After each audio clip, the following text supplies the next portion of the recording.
नमस्कार दोस्तों, आपका स्वागत है आपके अपने YouTube चैनल सोमेन टॉक्स में, जहां पर हम बातें करते हैं मनी, करियर तथा ट्रैवल के बारे में।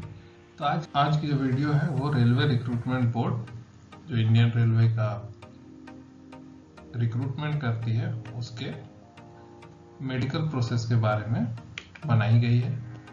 तो अगर आपको ये वीडियो पसंद आती है तो आप हमारे चैनल के साथ बने रह सकते हैं। हमारे चैनल का नाम है सोमेन टॉक्स, जो आप ऑलरेडी नीचे देख रहे होंगे। चलिए आगे बढ़ते हैं। डॉक्यूमेंट वेरिफिकेशन हो जाने के बाद सबसे पहले जो कैंडिडेट होता है वो उनको ब्रीफ किया जाता है हॉस्पिटल में रिपोर्ट करने के लिए। तो हॉस्पिटल में रिपोर्ट करने से पहले आपका डॉक्यूमेंट वेरिफिकेशन का रिजल्ट आना जरूरी है। और जब आपका सक्सेसफुल डॉक्यूमेंट वेरिफिकेशन हो जाता है तो वहीं पर आपको बता दिया जाता है कि आपको किस हॉस्पिटल में और कितने बजे रिपोर्ट करना है और किस परिस्थिति में। चलिए आगे के स्लाइड्स को देख लेते हैं। चलिए दोस्तों, लिस्ट ऑफ हॉस्पिटल देख लेते हैं जो आरआरबी कोलकाता के अंडर में आते हैं, जहां पर कोलकाता बोर्ड का मेडिकल कंडक्ट कराया जाता है।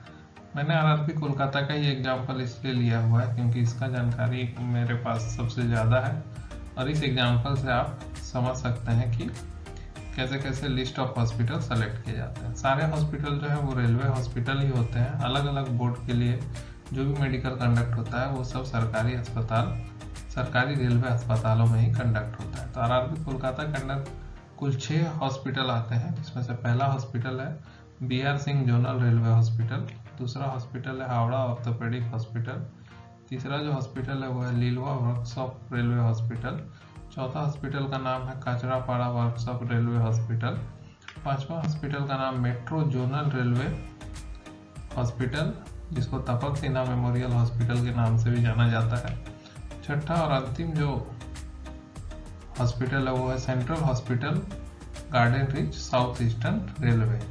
इन छह जो रेलवे हॉस्पिटल है, इन्हीं पर आपका मेडिकल कंडक्ट कराया जाता है अगर आप आरआरबी कोलकाता के कैंडिडेट हैं तो। चलिए दोस्तों, ये लिस्ट ऑफ हॉस्पिटल पूरा हो गया है। अब आगे बढ़ते हैं और देखते हैं कि आगे का प्रोसेस क्या है। सक्सेसफुल डॉक्यूमेंट वेरिफिकेशन के बाद आपका हॉस्पिटल डिसाइड कर दिया जाता है जहाँ पर आपका मेडिकल कंडक्ट होगा, और वहाँ पर आपको एक रिपोर्टिंग ऑफिसर का नाम दे दिया जाता है जहाँ पर जाकर आपको रिपोर्ट करना पड़ता है। तो रिपोर्टिंग ऑफिसर्स कुछ स्पेशल इंस्ट्रक्शंस होते हैं जो आपको वहाँ पहुँचने पर दिए जाते हैं, वो रिपोर्टिंग ऑफिसर के द्वारा ही दिए जाते हैं। तो आइए देख लेते हैं संक्षेप में कि वो क्या क्या इंस्ट्रक्शन होते हैं। सबसे पहला, रिपोर्टिंग ऑफिसर आपको प्रोसीड्योर के बारे में जानकारी देते हैं कि आपका क्या क्या टेस्ट होगा, ठीक है। उसके बाद रिपोर्टिंग ऑफिसर का ये जिम्मेदारी है कि वो आपसे कुछ पेपर वर्क करवाते हैं, मतलब कुछ फॉर्मेट्स, मेडिकल हिस्ट्री वगैरह आपसे भरवाया जाता है। तो मेरा आपसे निवेदन रहेगा कि आप पेन जरूर अपने साथ ले जाएं, नहीं तो वहाँ जब पेपर मिलता है तो फिर आप उसको भरने में एक दूसरे से पेन वगैरह मांगते हैं और समय लग सकता है, ठीक है। उसके बाद जो तीसरा इंस्ट्रक्शन देते हैं, इम्पोर्टेंट इंस्ट्रक्शन, बहुत सारे इंस्ट्रक्शन देते हैं लेकिन ये 3 इम्पोर्टेंट इंस्ट्रक्शन है। तो तीसरा जो इंस्ट्रक्शन है वो भी इम्पोर्टेंट है, वो टेस्ट के सीक्वेंस के बारे में बताते हैं। यानी आपका मेडिकल टेस्ट का जो सीक्वेंस होता है वो वहाँ पे डिसाइड किया जाता है। एक मतलब क्राइटेरिया होता है जिसके आधार पे आपका टेस्ट कंडक्ट कराया जाता है।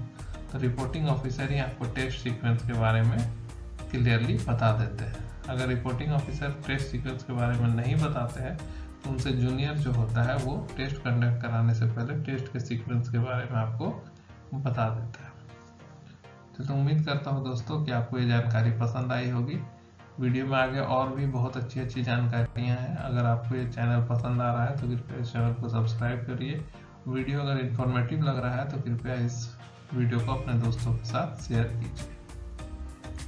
धन्यवाद और आगे बढ़ते हैं। आइए कुछ अनटोल्ड ट्रूथ के बारे में यानी स्पेशल इंस्ट्रक्शंस के बारे में चर्चा कर लेते हैं।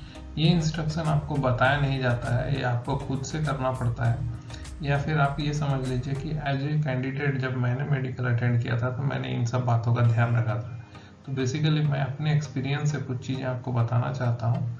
इसको मैंने यहाँ स्पेशल इंस्ट्रक्शंस का नाम दिया है। इसको आप अनटोल्ड ट्रूथ का भी नाम दे सकते हैं, मतलब ऐसी सच्चाई जो आपको बताई नहीं जाएगी, ठीक है। तो आप कृपया ध्यान रखेंगे और इस इंस्ट्रक्शन को भी ध्यान से सुनेंगे। सबसे पहला इंस्ट्रक्शन है, कोई भी इंस्ट्रक्शन जो भी सीनियर्स आपको दे रहे हैं वहाँ पे, उसको ध्यान से सुने और ध्यान से फॉलो करें। जैसा बोला गया है वैसे ही फॉलो करिएगा, कुछ भी अपने से इधर उधर करने की ज़रूरत नहीं है।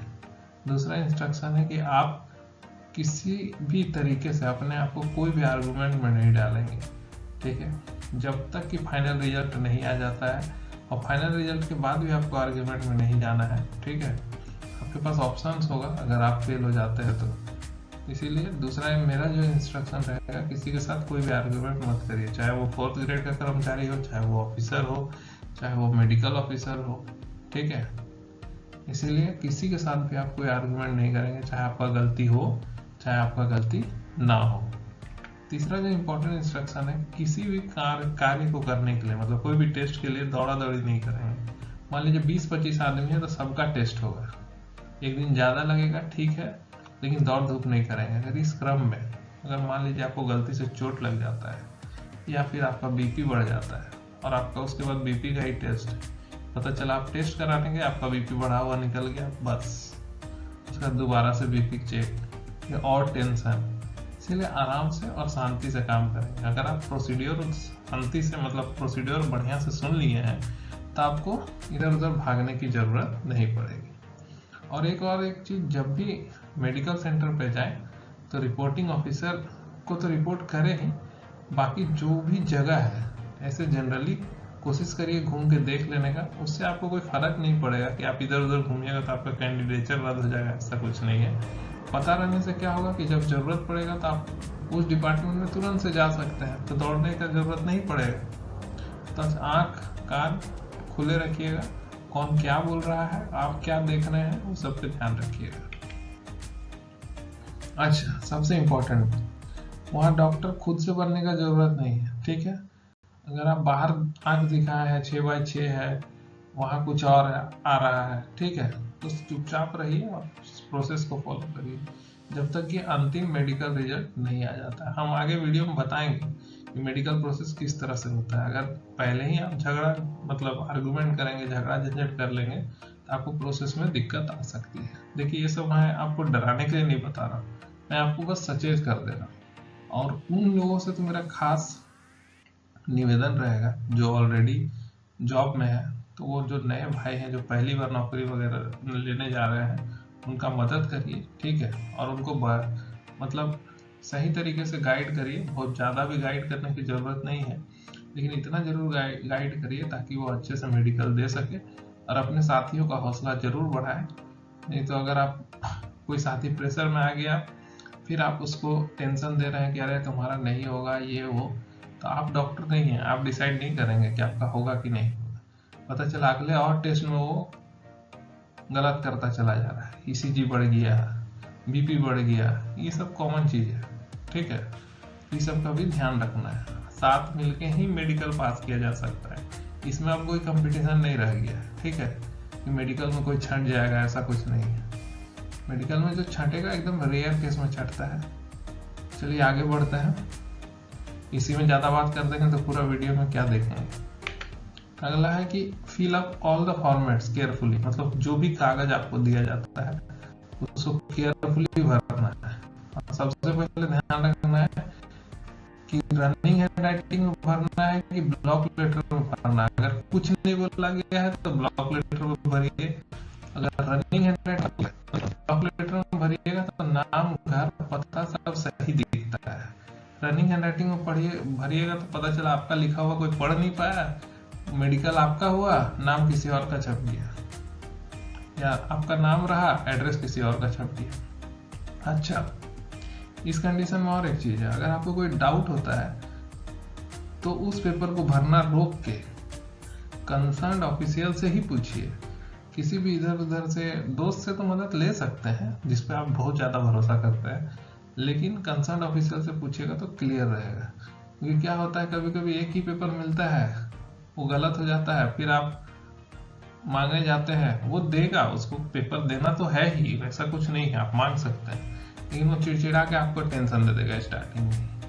अरे एक छोटा सा फॉर्म नहीं भर पाते हो, इतना प्रॉब्लम होगा, इससे आपका प्रेशर शूट अप कर जाएगा, कुछ प्रॉब्लम हो जाएगा, टेंशन में सबका प्रेशर बढ़ जाता है, पता चला इधर पेपर भरने में ही आपका बीपी हाई हो गया है, तो टेस्ट में क्या होगा। ठीक है, चलिए डरने का कोई ज़रूरत नहीं है। कोई भी और डाउट होगा कमेंट में पूछ लीजिएगा, और भी कुछ डाउट है मेरे को मेल कर दीजिएगा, मैं कॉल करके आपका डाउट सॉल्व कर दूंगा। ठीक है, तो स्पेशल इंस्ट्रक्शन ऐसा ही था, यही था मेरे तरफ से, जो भी बन पाया मैंने आपको स्पेशल इंस्ट्रक्शन में बताया है। उम्मीद करते हैं कि आपको ये पसंद आया। अगर आप आगे वीडियो को देखेंगे तो अभी और भी इम्पोर्टेंट चीज़ें हैं जो अभी वीडियो में बाकी हैं। चलिए आगे बढ़ते हैं और उन इम्पोर्टेंट चीज़ों को देख लेते हैं। तो चलिए देखते हैं कि आपका कौन कौन सा टेस्ट होगा।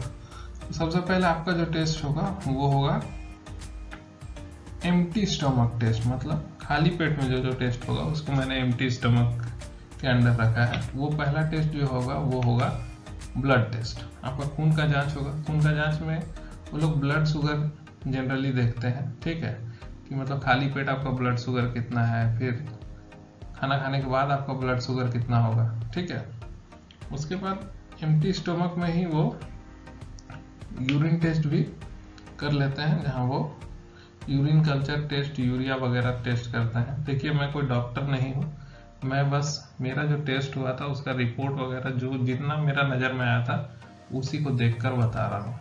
ठीक है, अभी अगर कुछ और क्राइटेरिया बदला होगा तो उसका बारे में मुझे जानकारी नहीं है। ये बेसिक टेस्ट हैं जो होते हैं, जो मैंने आपको बता दिया। ठीक है, आपको टेस्ट देने एम्प्टी स्टमक आना है कि नहीं आना है वो आपको आरआरबी का डीवी के बाद बता दिया जाएगा। ठीक है, कोशिश करिए आप एम्प्टी स्टमक ही आइए। अगर आपको लगता है कि बिना एम्प्टी स्टमक भी हो जाएगा तो वहाँ कंसर्न ऑफिशियल से पूछ के खाना खा लीजिए।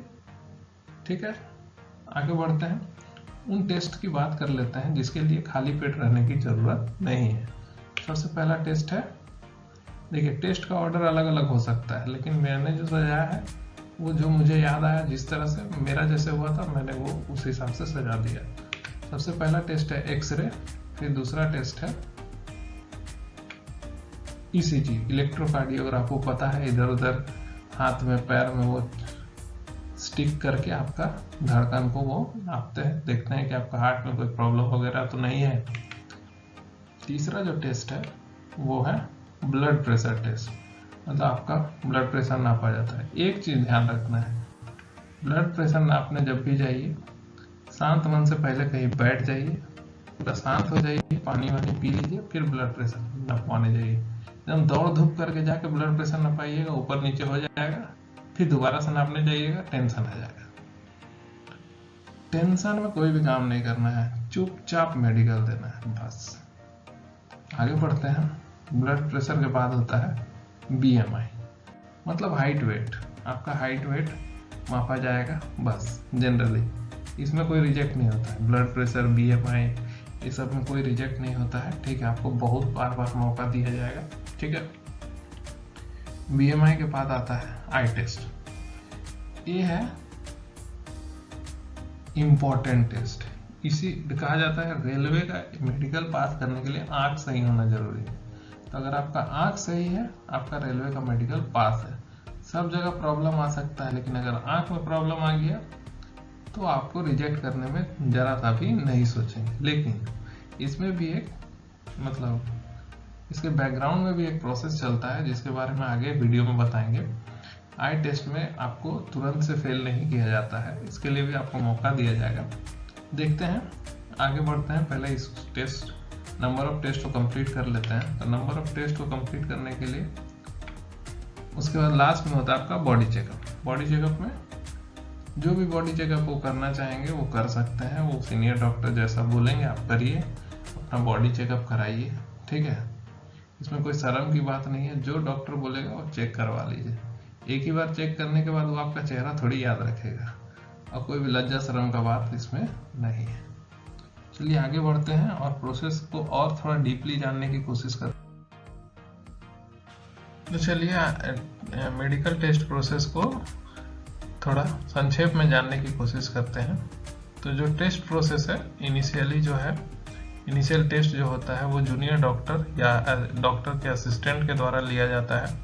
उसके बाद वो जो टेस्ट उन्होंने लिया है उसके आधार पे वो जो एनालिसिस करते हैं, उसके पास दो चीज़ें होती है। या तो अगर उनको कोई डाउट नहीं होता है, जो पहला एनालिसिस होगा, तो उनको फिर वो आगे फॉरवर्ड कर देते हैं।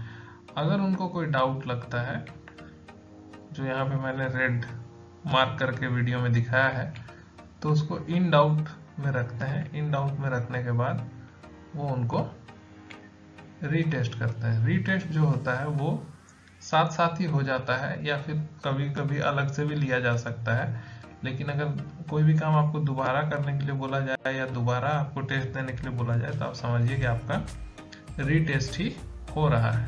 और वो जो कागज़ है, जो आपका मेडिकल का कागज़ है, उसमें वो रीटेस्ट के हिसाब से ही लिखा जाता है। अब क्योंकि रीटेस्ट होता है, दो ही कंक्लूजन निकलते हैं, एक नो डाउट या डाउट वाला। डाउट वाला में रीटेस्ट करा के उसके बाद पेपर जो है वो आगे भेज दिया जाता है। आगे जो पेपर हैंडल करते हैं आपका, वो होते हैं सीनियर डॉक्टर। सीनियर डॉक्टर भी आपको री एग्जामिन कर सकते हैं जैसा उनका मन किया। अगर उनको लगता है कि कोई डाउट नहीं है, असिस्टेंट डॉक्टर ने अपना काम सही से किया है, उसको कोई डाउट नहीं है, सीनियर डॉक्टर को कोई डाउट नहीं है, तब फिर वो फाइल आगे चली जाती है। लेकिन अगर जूनियर डॉक्टर को डाउट है, रीटेस्ट में भी कोई डाउट आता है, तो सीनियर डॉक्टर भी री एग्जामिनेशन करते हैं। उसके बाद पेपर में फाइनली अपना कमेंट्स लिख के आगे भेज देते हैं। आगे जो मेडिकल बोर्ड बैठता है वो एक फाइनल डिसीजन लेती है। फाइनल डिसीजन के आधार पे आपका जो मेडिकल रिजल्ट है वो जारी कर दिया जाता है। तो उसी तरह से आपका मेडिकल का प्रोसेस कंप्लीट हो जाता है। तो उम्मीद करता हूँ दोस्तों आपको ये वीडियो पसंद आई होगी। मेडिकल रिजल्ट के बाद क्या होता है, चलिए आगे की वीडियो में देख लेते हैं। तो चलिए देखते हैं कि मेडिकल रिजल्ट के बाद क्या होता है। तो जब आपका मेडिकल रिजल्ट आता है, तो आपका मेडिकल रिजल्ट का या तो आप पास होते हैं या फिर आपको फेल घोषित किया जाता है। अगर आप फेल होते हैं तो आपको अपील करने का मौका दिया जाता है। आरआरबी बोर्ड उसके लिए लेटर निकालती है, 1000 का डिमांड ड्राफ्ट वगैरह बनाना पड़ता है। कैसे करना पड़ता है, क्या करना पड़ता है, इसकी जानकारी मैं आगे की वीडियो में दे दूंगा। आपको आरआरबी की वेबसाइट में भी ये मिल जाएगा। अपील करने के बाद अगर ये पाया जाता है कि आपका मेडिकल जो है वो सही है, आपका अपील जो है जेन्युइन है, और आपको अगर पास घोषित किया जाता है, तो फिर आगे के प्रोसेस में बढ़ते हैं। और पास घोषित होने के बाद, जो कि हर एस्पिरेंट का सपना होता है, उनको इम्पैनलमेंट दिया जाता है। ये इम्पैनलमेंट लिस्ट जो है वो आरआरबी के द्वारा रिस्पेक्टेड जोन को या फिर ऑफिस को भेजी जाती है, जहां पर आपका नाम as a medically fit candidate चला जाता है। इसके बाद जो इस प्रोसेस में सबसे मतलब दुखदाई बात जो होती है कि अपील करने के बाद भी अगर कोई पास नहीं होता है, तब उसको मेडिकल बोर्ड फेल घोषित करती है। फेल घोषित करने के बाद उसको अगर मौका देने का कोई संभावना होता है तो फिर से अपील करने का मौका दिया जाता है, नहीं तो उसको प्रोसेस से बाहर कर दिया जाता है। ये एक दुखदाई और एक कड़वा सच है दोस्तों, लेकिन क्योंकि वीडियो के माध्यम से पूरा जानकारी देने की कोशिश कर रहा हूँ, इसीलिए मैं इस चीज़ को भी इसमें इंक्लूड कर लिया। चलिए दोस्तों, ये आज के लिए बस इतना ही। आगे अगर वीडियो पसंद आई है, इतना दूर तक आपको ये अच्छा लगा है, तो कृपया इस वीडियो को लाइक करें और अपने दोस्तों के साथ शेयर जरूर करें। चलिए आगे बढ़ते हैं। तो चलिए दोस्तों, वीडियो को यही समाप्त करते हैं। आप सबों का बहुत बहुत धन्यवाद इस वीडियो में अंत तक बने रहने के लिए। मैं सौमेन टॉक्स की तरफ से आपको बहुत बहुत धन्यवाद देता हूँ। जय हिंद, जय भारत।